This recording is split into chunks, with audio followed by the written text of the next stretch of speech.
Ladies and gentlemen, we invite everyone to please stand as the family enters.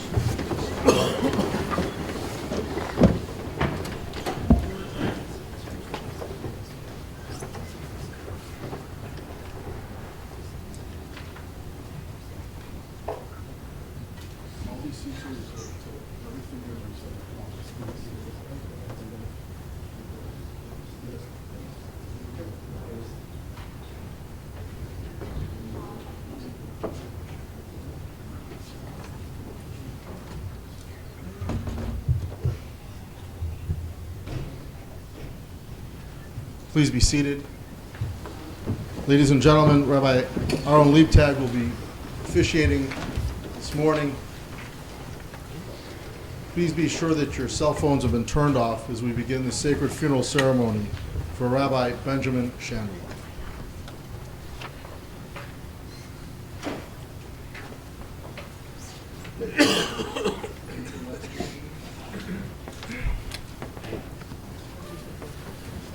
We're here today, unfortunately and sadly, as we pay our last respects, our kavod achron to Rabbi Ben Shandalov, Yamin Ben Zev, as we'll hear soon, as we all know, a remarkable, a special, a unique person, a Rav, a Mechanech, and most importantly, a loving husband, a loving father, a loving grandfather, a loving great-grandfather.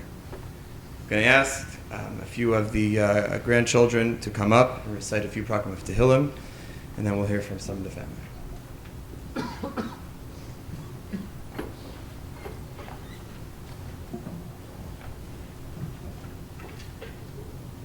Before we begin, there's plenty of extra seats. We appreciate you not by standing in the back. There's seats here on the women's side. There are seats as well in the social hall, so everybody could come in, move forward. There's plenty of seats up front on the left side. You can walk around to the back or into the social hall.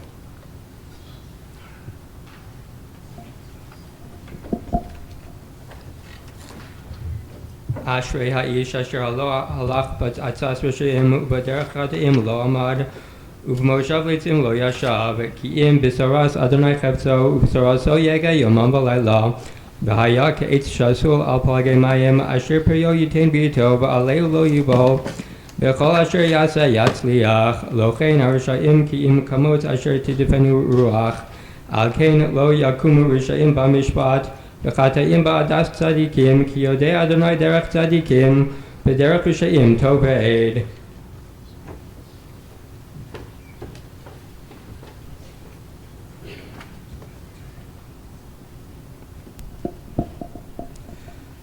Mizmor l'David, Adonai mi yagur b'alacha, mi yishkon b'har kadshecha, holech tomi mufal tzedek, v'dover emes bilvavo. Lo ragal al lishono, lo asa l'riehu ra'a, v'cherper lo nasa al krovo. Nivzeh be'einav nimas, v'esirei Adonai yichabed, nishba l'hara v'lo yomir. Kaspo lo nasan v'neshech, v'shochad al nakila lakach, ose ele lo yimod le'olam.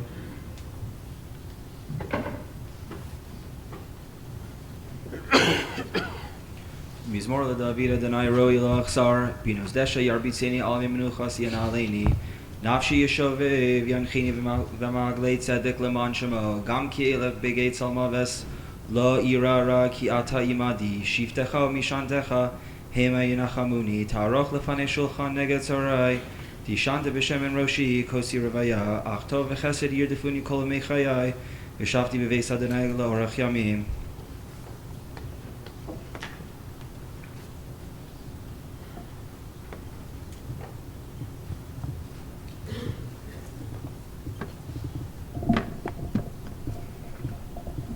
Before the family speaks, I would just like to read a letter from my Bert Wax, a close friend of Rabbi Shandalov who could not be here today, that sent the following eulogy to the family to be shared. They would like me to share it with you now. And I'll read it as Rabbi Wax sent it. Rabbi Ben Shandalov, the Gemara and Baba Basra, in discussing the authorship of the respective books of Tanakh, questions the authorship of the last 8 verses of the Torah which describe the death of and burial of Moshe Rabbeinu. One opinion is that Yehoshua wrote these verses. The alternative opinion is that Moshe himself wrote them with tears instead of ink.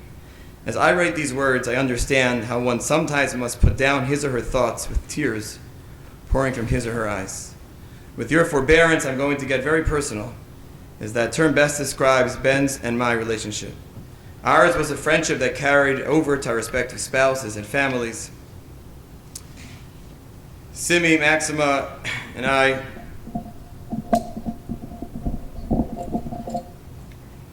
would talk on the phone every Friday afternoon or during the winter on Thursday. In June 1960, Simi's parents, Allah Shalom, came to Chicago for our Chag HaSmicha. We all had dinner at our apartment. In January of 1961, Maxima Ora, who was 11 months old, and I went to visit the Shandalovs for a week over winter vacation. Zev was just about 2. Zev. Malka was the youngest of the 3. Zev and Ora played together on the floor and have been fast friends ever since. But what stands out in my memory is that Ora took her first steps in the Shandalov living room. Ben was a devoted son to his mother and his sister Karen. I sat next to Ben in an evening psychology class at Roosevelt University. Those were the days before economical long-distance telephone rates, email, and other modes of instant communication. Every Thursday night, Ben would write a letter home, a letter which always began, "Dear Mother," and Karen. As his mother aged, Ben brought her to Chicago where he could be closer to her. Ben left the pulpit rabbin in 1963 and returned to Chicago with Simeon and their children.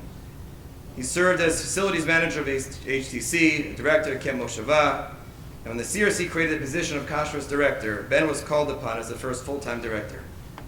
Ben was a strange breed. He came from a Russian Jewish background, but acted like a yekka. He was straight as an arrow and a tough administrator, but he demanded no more nor no less from those who worked under his leadership than he demanded of himself. He was available at any hour of the day or night for any problem that might come up. He slept with his phone on his side just in case. Ben set the standard for those who succeeded him after he retired, put the CRC on the map of kosher supervision, leading the CRC to become one of the largest kosher certifying organizations, not only on a local level, but on a national and international scene. The accomplishments of this teenager who came from St. Louis to Chicago some 70 years ago will live on forever in the annals of the CRC and the Chicago Jewish community. Yes, Baruch. One thing I've known for a long time, and it was very evident to me over the past week, was how much family was a part of Rabbi Shandalov, Simi, of their lives. I would therefore like to ask Rachel Shandalov, Ayala Shandalov, Yimati Laderstein, Yaakov Samberg, and his son Zev to come share some words of hesed.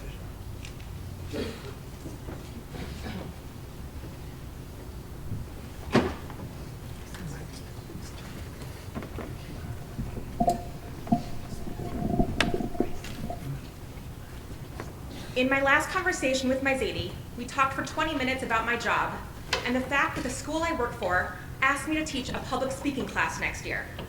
Knowing that my grandfather was a skilled public speaker and educator, I asked him what advice he would give to a student looking to improve her public speaking. He said, "Make sure she knows when to stand up, when to speak up, and when to shut up." Zaidi, standing up and speaking up right now are easy, but it's going to be knowing when to shut up that will pose more of a challenge for me today. Growing up, I always thought I was my Zaidi's favorite. Our personal jokes, his devoted interest in my career, and our shared love for Jewish camps and education made me confident that I was the apple of his eye. It wasn't until I got a bit older that I realized that each grandchild felt like they were his favorite. That was what made our grandfather special. He had a unique relationship with each of us, remembering minute details of our lives and connecting them quickly and aptly to a story he remembered from 1940 or his rabbinate days in Texas. So today I'm up here speaking on behalf of 3 of his favorite 11 grandchildren. Every Shabbos, between 4 and 5 p.m., my grandparents' house was a revolving door of children, grandchildren, and eventually great-grandchildren. The predictability and consistency of what we'd find behind that door was the most comforting part of my week. Zaidi sat in Zaidi's chair, and nobody else dared to. Conversations ranged from shtisel to the latest gadget or experience with customer service, to community news, to the things Zaidi was most passionate about, the breakfast buffet at the Sheraton Plaza Hotel in Yerushalayim. He started every story with, "Have I ever told you this one?" And even though we have heard it 10 times before, we always said no. Not because we were humoring him, but because we learned something new about Zaidi each time he told his stories, and we loved how much he loved telling them to us. I always knew I was blessed to have 4 grandparents at my age, but I didn't know how blessed I was until my sister Dina married Chaim. Chaim could and would sit and listen to my grandfather's stories for hours on end, enthralled by his vast knowledge and amazed by his tremendous memory. Each time he left my Bubi and Zadie's house, he would express how lucky we were that our grandfather was so present and at the same time, such a presence. At his encouragement and almost insistence, Dina spent time a few summers ago interviewing and recording my grandfather's life stories and countless insights. Those recordings are now priceless, and I plan to look into finding a way to having them go on automatically at about 4:30 p.m. every Shabbos afternoon. When I was working as a recruiter for Yeshiva University, my job included lots of travel to communities and schools across North America. I would get excited to introduce myself, knowing that undoubtedly there would be a parent or faculty member in the audience who would follow my introduction with, "How are you related to Benji Shandalov?" or "Shandalov, as in the Chicago Shandalovs?" No matter how proud I was of myself and how great my presentation went, nothing made me more proud than the association made between me and my Zadie. Some people recalled stories of their times together at Mosheva, while others mentioned how they had attended the yeshiva during his tenure. But regardless of the setting or the story, they all spoke of him with admiration, fondness, and respect. I looked forward to calling my Zadie after each interaction to tell him who I met that knew him. Without fail, he would pull out facts about the person that the person probably didn't know about themselves. I also knew that if I waited 5 minutes, I would be texted a picture of the person that he had found in his old yearbooks or files. I was the granddaughter of a legend. I knew it, they knew it, and my Zadie knew it. But I'd be lying if I said that being the granddaughter of my Zadie didn't have its major drawbacks. The fact that I haven't tasted a fresh raspberry or piece of asparagus in over 10 years is a struggle I wouldn't wish on anyone, but it came with the territory and I was willing to oblige. With all he pioneered in chinuch and kashrut, my Zadie would agree that his greatest accomplishment was his family.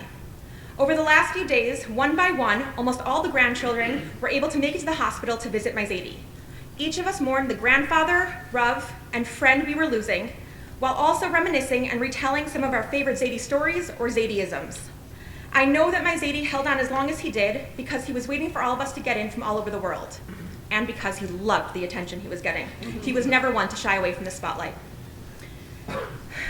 In Dina's final recording with my Zadie, she asked him what he was most proud of and what he considered to be his highlight.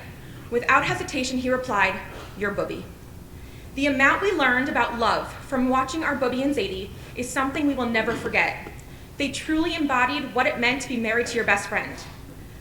I always thought my Zadie would be my Mesader Kedushin, but Hashem had other plans. But what is certain is that when I do get married, it will only be to someone that looks at me the way my Zadie looked at my Bubi, and I'll know that my Zadie is under the chuppah with me. The kibbud av va'em that Dina, Sarah, and I witnessed throughout our entire upbringing, and specifically the last 15 months, is unparalleled. The dedication, love, and commitments that our parents, aunts, and uncles displayed and continue to display to our grandparents is something that we will remember, admire, and learn from every day, and it is a true testament to the way they were raised. Zadie, I didn't know our last conversation would be our final one, but I find comfort in how uniquely true to our relationship it was. I hung up the phone knowing that you were proud of me for what I was doing at Eula, and that is all I could ever ask for. You left a very big chair to fill, and I promise to live the rest of my life trying to honor and continue your legacy, so that Shandalov from Chicago is something I'm asked for many, many years to come. Thank you for teaching me to stand up and speak up. I think I'll shut up now.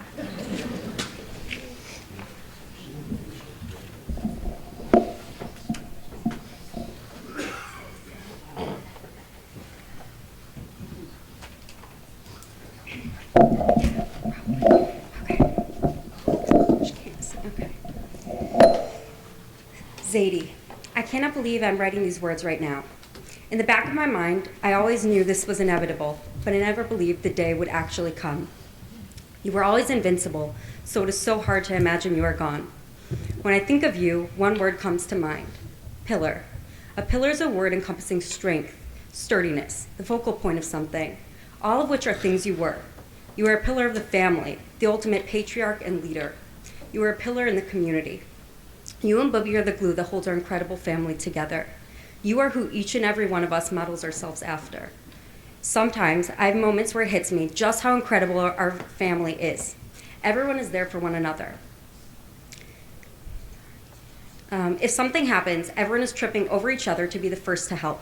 Everyone is so good to one another, and the connection is unlike any family I know. This close bond stems from you. You raised 3 incredible children who modeled themselves after you and passed along those traits to their own children and grandchildren. The community of Chicago was so lucky to have you as a leader. Everyone in Chicago knows your name. I was always so proud to see how much respect each member of the community has for you. As hard as it was making Aliyah 10 years ago, I know how proud you were of us fulfilling our dream. Your love for Israel was always so palpable and was brought up in almost every conversation. Even though you personally did not have the opportunity to make Aliyah, it is a direct result of your desire to live in Israel that we live there now. You instilled in my father a passion that never went away. Looking back at my childhood, some of my fondest memories are Shabbat afternoons at your house. It is so rare that a family gets together each week and spends so much time together. I cherish all those moments. You and Bubby are right front and center in those memories. Zadie, I'm so happy you were able to live a long, fulfilling life and see what a beautiful family you created. As terrible as this cancer was, it gave us many opportunities. It gave us the ability to see just how strong you can be. You were the one always comforting us, reassuring us you were okay. It gave us the opportunity to do countless amounts of kibbud av va'em. It gave us the ability to grow even closer as a family, bonding over the shared pain and experience. Zadie, I am so lucky and blessed to have had you as a grandfather. You were always such a big part of my life and helped shape me into the person I am today. I will miss you terribly. Your memory and stories will live on forever.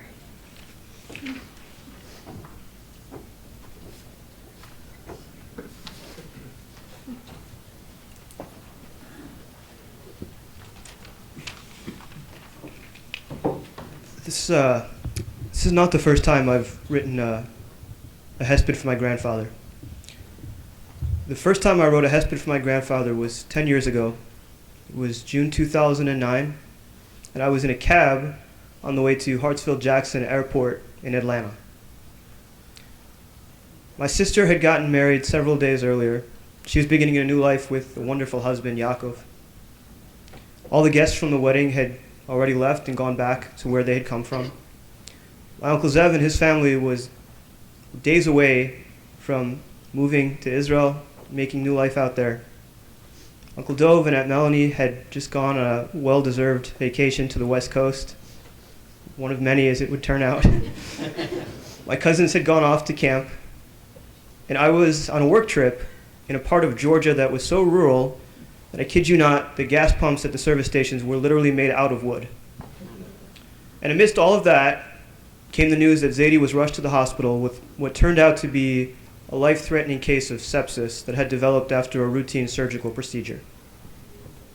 Zadie was literally hovering between life and death, and those of us who were traveling to see him, we didn't know what we were going to see when we got back to Chicago. But it didn't matter, because Zadie was in trouble, and in this family, Zadie was everything. So everyone dropped what they were doing. Uncle Zev and his family dropped their Aliyah preparations. Everyone came back from the West Coast, from the South, from Wisconsin, and came to be by his side, came to daven to say Tehillim. And thank God, Zadie pulled through. I'm actually never sure Zadie realized quite how close he was at that point in time to being taken from us. But he wasn't. We had 10 more years with my grandfather. 10 wonderful years where he got to see weddings. He got to see births. He got to meet 11 great-grandchildren in those 10 years. And I'm really thankful that we had those additional 10 years.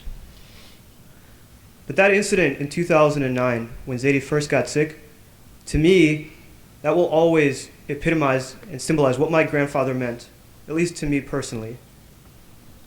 Because when I was growing up, and I would tell people who my grandfather was, I would always get one of several responses. Something along the lines of, "Oh, Ben Shandalov, I knew him from Mosheva." Or, "Oh, I knew your Zadie as the administrator at HTC. Let me tell you a story about when I was doing something and your grandfather caught me." Or, "I knew your grandfather as the man who revolutionized kashrus, or who made sure that I can drink scotch."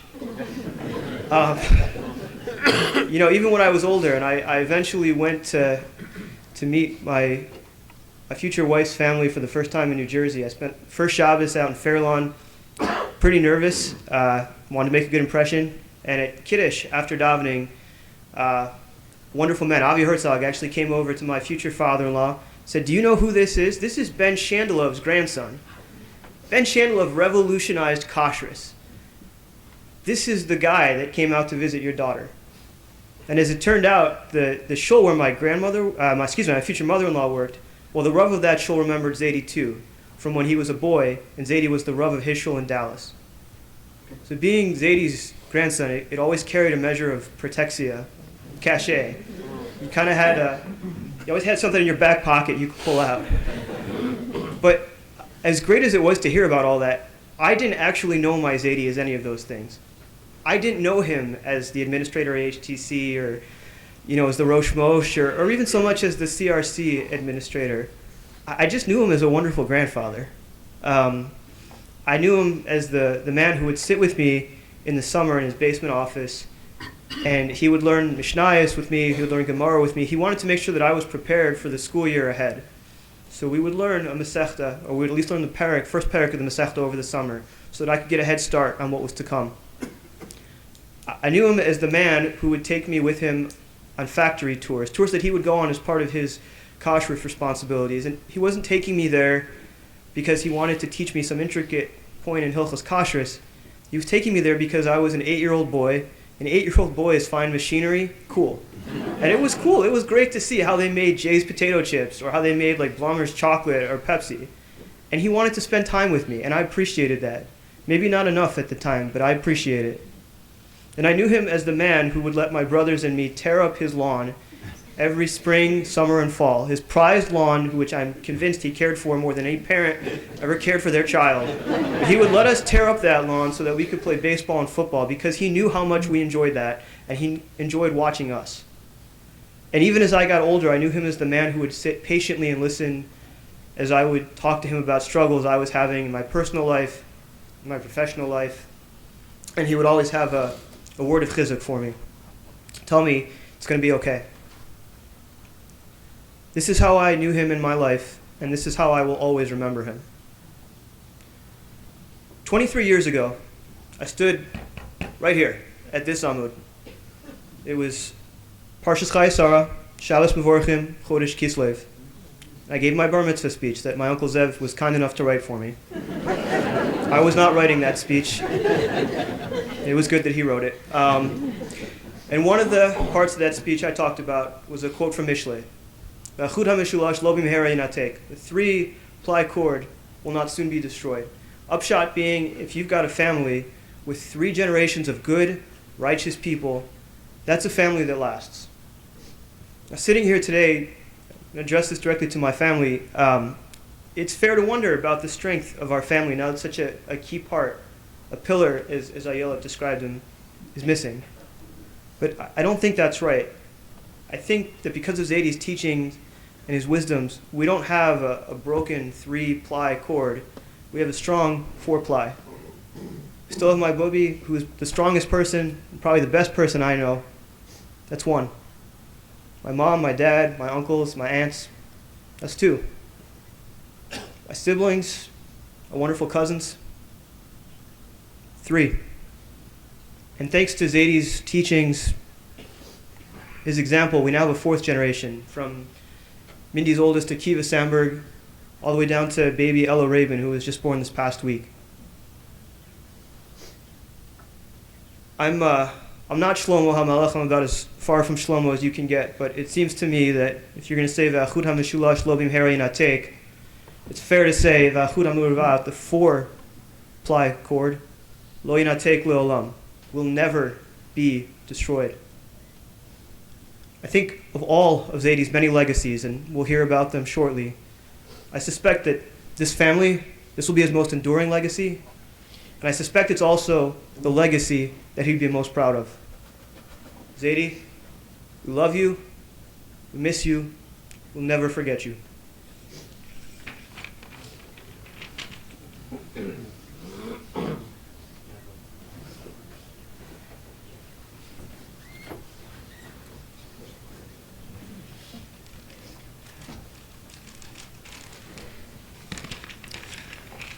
So I don't really have anything to say, but but as Mati mentioned, Zadie had several amazing great-grandchildren.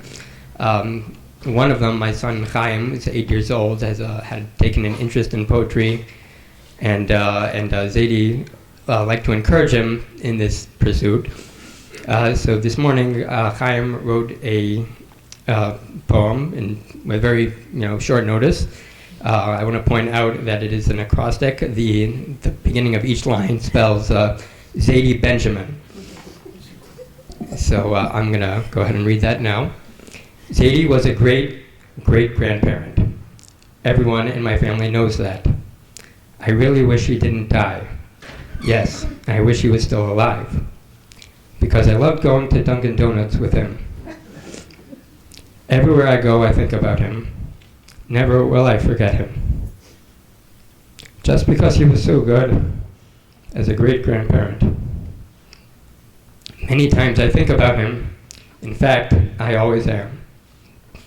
Now I will dedicate this poem to my Zadie.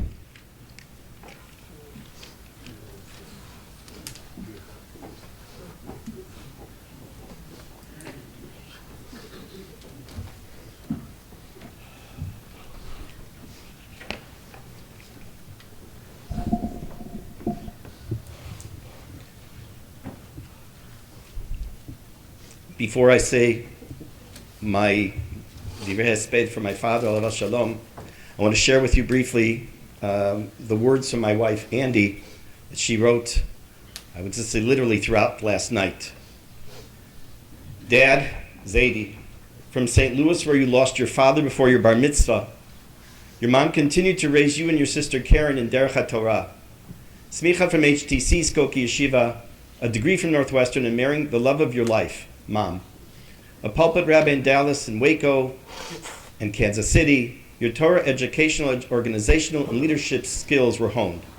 Moving to Chicago to provide day school education at Ari Crown for your children, that's where the Shandalov and Shoichet families first became connected. Living a block apart, our families became good friends and davened at the same shuls. Zev, Malka, and Dov played with Sandy and me, the twinsies. We even traded toys. My sisters Barbara and Ellen babysat for the family, and then I married into the family. Director extraordinaire of Camp Mosheva, Wild Rose, where my mom, Zichronah Livracha, was your secretary at the RZC office. Hundreds of children learned about Torah v'Avodah and gained a love for Israel at Mosheva. The RZC office on Foster was close to Ari Crown, and we hitched rides home with you and your family, even helping with mailings. We always left your car with a goodbye and thank you, which became a family tagline. After Camp Mosheva, you became Dean of Students at HTC. Not sure which job which made you lose the most hair. I'm Kashrut administrator of the CRC, where your organizational skills, honesty and thoroughness and integrity raise the understanding, standards, and levels of kashrut locally, nationally, and internationally. You helped make the CRC one of the premium kashrut organizations in the world. If only you could have done something for the kashrut in Israel. No joke. Throughout the years, the job you truly excelled at was raising a loving, Torah-true family with your Eshet Chayil mom. Dov, amazing administrator at Hillel Torah. Malka, preschool teacher par excellence at Ari Crown. Zev, educator at Hillel Torah, North Suburban Day School at ICJA, a community leader in Rabbi Vishul KJBS for 10 years. I'm just reading it how she wrote it. And now teacher at Amit Boys School, an unofficial Rav in our Anglo community in Israel. Baruch Hashem, your children raised Torah-observant children, and they in turn are doing the same for your great-grandchildren, Cain Yerbu. When Malka and Moshe, Dov and Melanie, and Zev and I bought our Chicago homes, we chose to live close to you and Mom. Your home has always been the go-to place for Shabbat afternoon family gatherings and Sudash Lishit. I was in Chicago just 2.5 weeks ago when you were hospitalized for a couple of days. You returned home weakened, but determined to get better. Even after the 2 middle-of-the-night falls that you still had your sense of humor. Sandy picked me up one evening and you asked what time she should be home, so you would know what time you could next fall. I'm not in Chicago now. I stayed in Israel to help with your newest and second Sabra great-grandchild. You were in the hospital in Chicago 2 Shabbatot ago when Daniela gave birth to Ella. Such hashgacha, CRC of course, that Benny named Ella at Shabbat Mincha at Shari Tzedek Hospital. The family was able to share a picture of Ella and you said her name, one of your final words. Ella won't have the zechut to know you in person, but she will certainly hear all about and get to know about Zaidi. Almost 10.5 years ago, when Zev and I and Daniela and Ayelet and Eliana made Aliyah, we had to say goodbye to you on a Shabbat at the Swedish Covenant Hospital, where Hashem granted you a refuah shlema. This past Shabbat, Hashem answered no to our prayers, and you left us from the Swedish Covenant for your eternal menucha, but you will remain in our hearts eternally. And Dad, one last goodbye, thank you.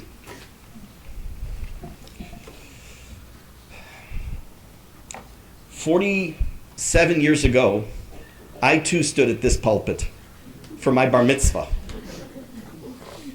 And just before my bar mitzvah, my father wrote my speech.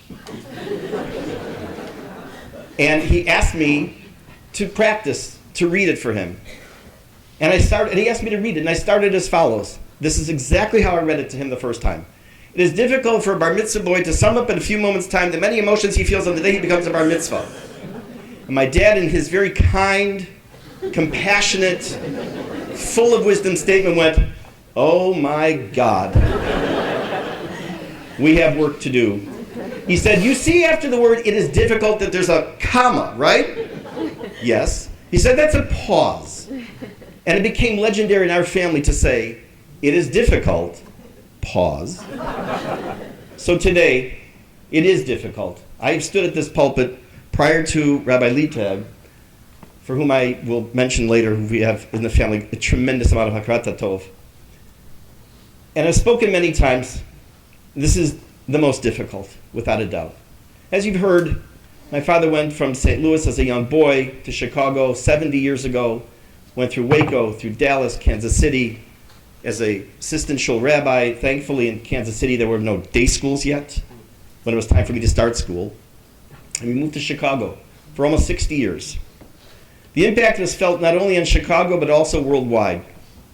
Mosheva, where he was known affectionately as Reb, I am sure he is in heaven now, arranging the incoming luggage for today's arrivals. Blue tags to the right. He went to the yeshiva,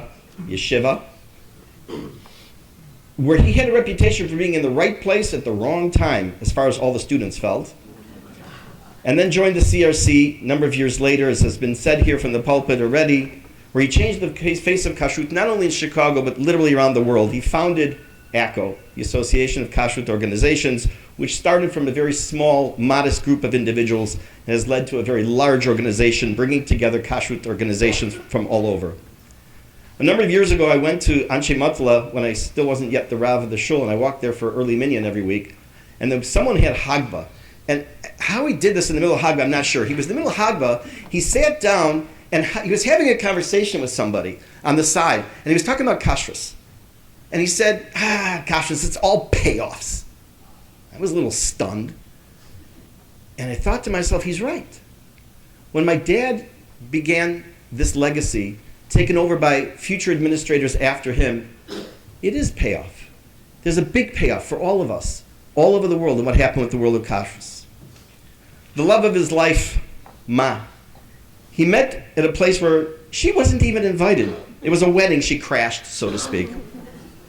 Which, if you know my mother, that's no. I mean, Hashem's just arranging the chess pieces. His family was his life. His children, his grandchildren, great-grandchildren.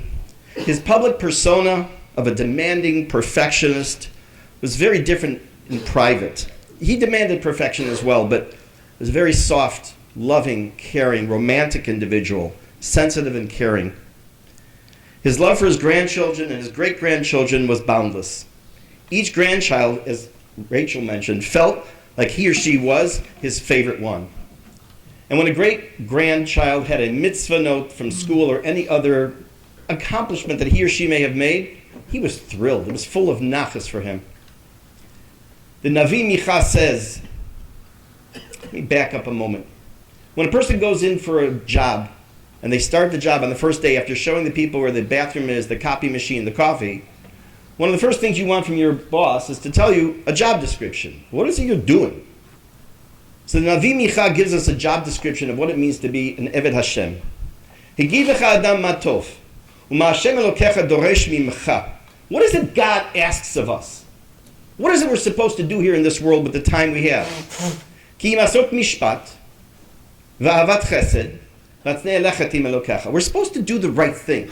We're supposed to act judiciously. We're supposed to love chesed. We're supposed to be tzanua. We're supposed to love Hashem and walk with Hashem. That's his job description. That was my father's life's mission, to do always the right thing. Always. And he's taught that to all of us. Ma, you made a comment the other day about how you want to see and to continue, Baruch Hashem, just to continue on with life and to be here with us. And I want to tell you something, and I think you've said the similar thing already. You need us is true, but we need you more. We need you in health for many, many years, Mom. I'm not going through this again. There are many people, and I apologize in advance if I leave any names out. There are many people and institutions that need to be thanked publicly, and individuals. Mom, there are no words. To stand by your husband with such love, care, and grace, even when it wasn't so easy. Mavin Yavin. Malka and Dov, this past year, we have shared probably literally thousands of texts. The Torah tells us, "Kabet avicha ve'etimecha," and there are all kinds of perushim, mazakibu. What does it mean mechabed your parent? What does it mean to have yirah of your parent? But there's really one perush I need, and that's it. And that's my brother and my sister. I want to thank you both from the bottom of my heart for what you've done for Mom and Dad this past year when I wasn't here. It's nice to fly in and be there for a few days and swoop in and leave. But you're there, boots on the ground, as they say, and there's no words to say thank you enough for that. To Dr. Gary Schreiber, to Dr. Merzatz, let me pause for a moment and say that thank you to my brother and sister extends to the siblings, to the spouses as well. I don't want to leave you out. To the cousins, to everybody who was here in Chicago and who came in. To Dr. Merzatz, to Rabbi Aaron Liebtag. I sat in your chair, literally, I sat in your chair for 10 years. And I helped and continue, Baruch Hashem, I hope, to this day, to help families to get through this type of an event in their lives. And I hoped that I was being helpful. But I will tell you, I never understood how helpful it is to be on that side of the table till I was on the other side. Rabbi Liebtag, thank you for your care, your love, compassion you've shown to our family, and especially to my mom to get her through this. It's greatly appreciated.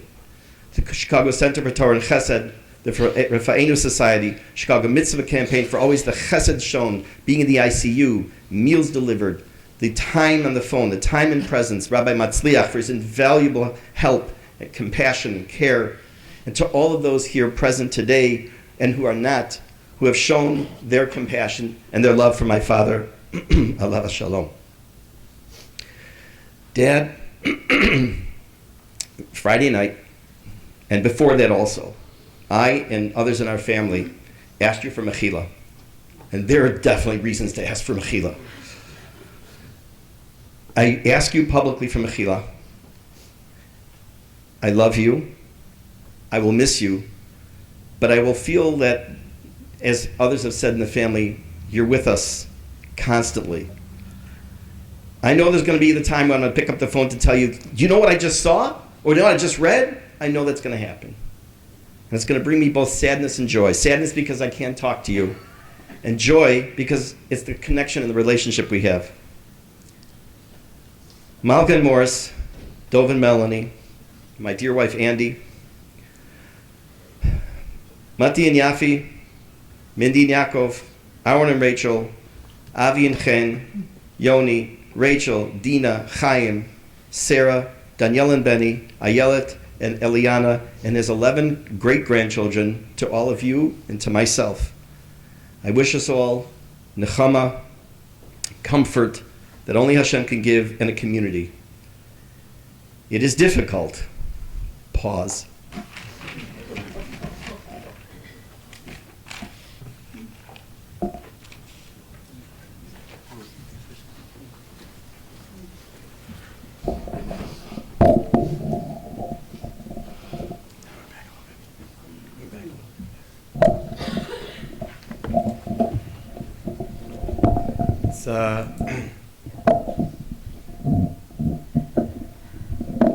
It's very hard to believe that we're sitting here.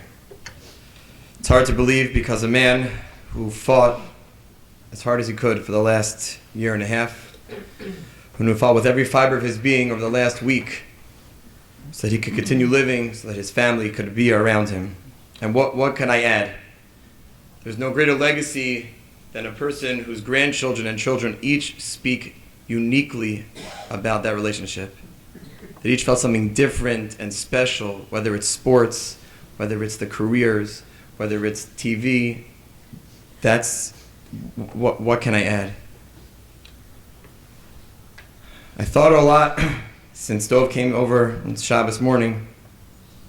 I thought a lot about Avram Avinu. I thought like Avram Avinu, Rabbi Shandalov, I can't call him Ben, so I'm going to continue to call him Rabbi Shandalov. He wouldn't let me call him Ben. Like Avram Avinu, Rabbi Shandalov came to a world that didn't know Torah. Came to a world in which the level, the understanding was low. And he literally had to teach people what to do and how to do it. Like Avram Avinu, he was mocked for what he did because they didn't want him to hold them to a higher standard.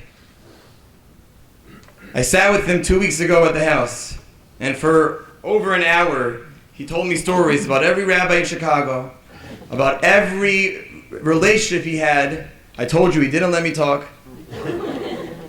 But I told him, and as I told him in the past, there is no way that I could have been a rabbi when he was a rabbi. Every generation gets the leaders that they need. He was magnificent. I would not have been able to create what he did. He provided education, he provided knowledge to people, and countless people, whether it was through all of these organizations that have been mentioned, that influenced the people in Mosheva whose children and grandchildren are still feeling an impact. Because his mission of Shmiras HaMitzvos and Torah, it didn't make a difference what was going to be said about him. You told me some stories Monday night in the hospital. Between us. But how terrible he was treated. But it didn't make a difference because his mission, like Avram Avinu, was to spread Torah and to spread mitzvos. Like Avram, as was mentioned, his love of Israel was limitless. As was seen through his organizations and his relationship with the RZC, with Mizrahi, and with Mosheva.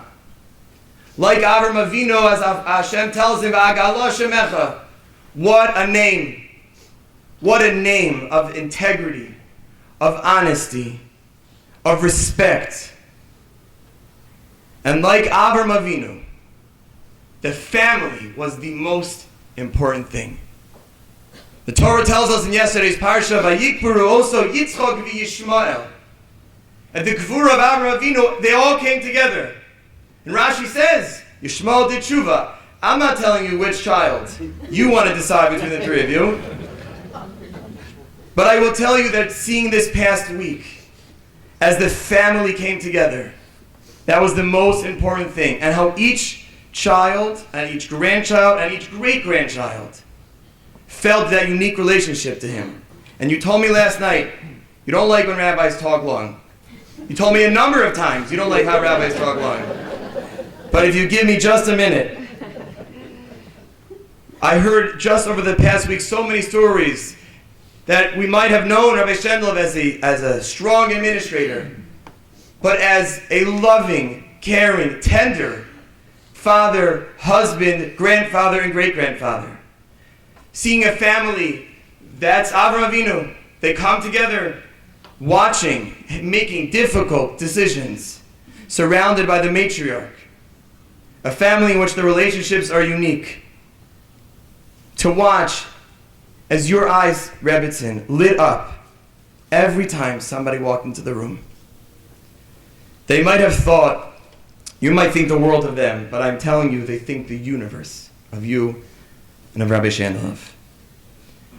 And like Avram Avinu, Vayu Chayei Sarah, the greatness of Avram Avinu was that his spouse made him who he was. If you look throughout the parsha yesterday, you'll see many things that Avram does that is strange. That earlier, he doesn't want to kick out any kids, and the end of Chayei Sarah, he's kicking out his own children. Because Vayu Chaye Sarah, she dies in the beginning of the parsha, but her legacy, her relationship, made Avram who he was. What an unbelievable relationship you had, and you have. You complimented each other. The kibbut of the aim of your children, grandchildren, great-grandchildren is a model for families. The impact of together you had in Texas, in Kansas City, in Chicago was a partnership.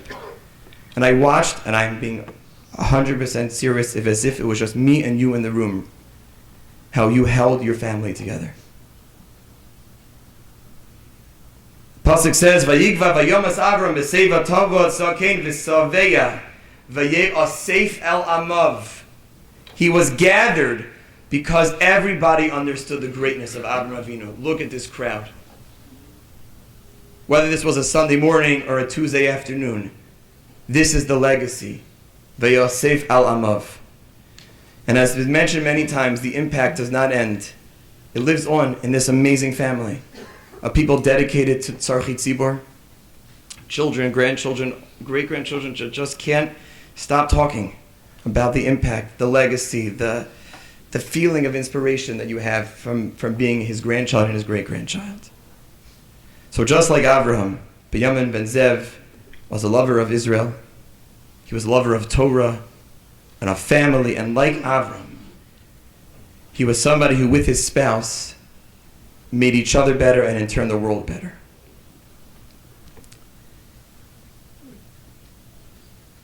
I've spent a lot of time with the family over the past week. But for me, the legacy and the image that I'll have of Rabbi Shandalov is Simchas Torah and Shul. I came early to dance Simchas Torah Kafos with the early minyan that I'm sure they were excited about. As we all know, early minyanim is exactly where you want your hakafos to drag on. It's a shock to see Dov there. But he was sitting right by the bima, and I said, "Rabbi, could we dance a little bit?" And he was weak, and his eyes welled up with tears.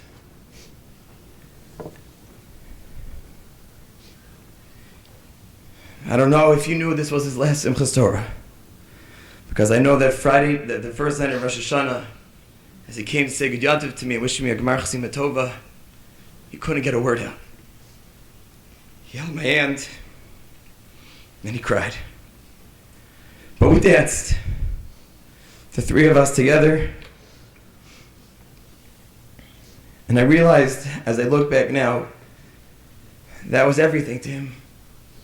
Torah, Kadosh Baruch Hu, surrounded by family, just like Avram. Hashem should continue to give you the strength as you have given your family, as the days and the months to come, but your legacy is only beginning. The impact that is felt within your immediate family, within the larger community, around the world, will be felt for years and years to come. Tien nishma so tzura b'tzura chayim, malcha shalom kem dima me'al kol panim. I should please rise as we'll make the Kamali.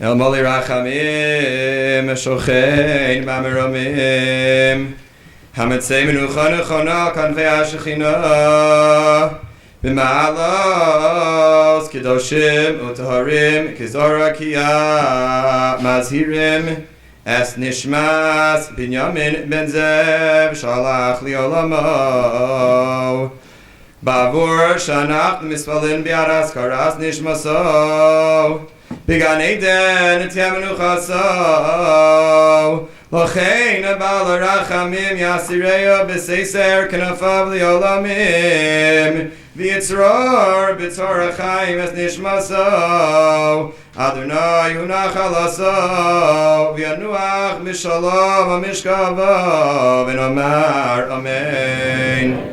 Please be seated.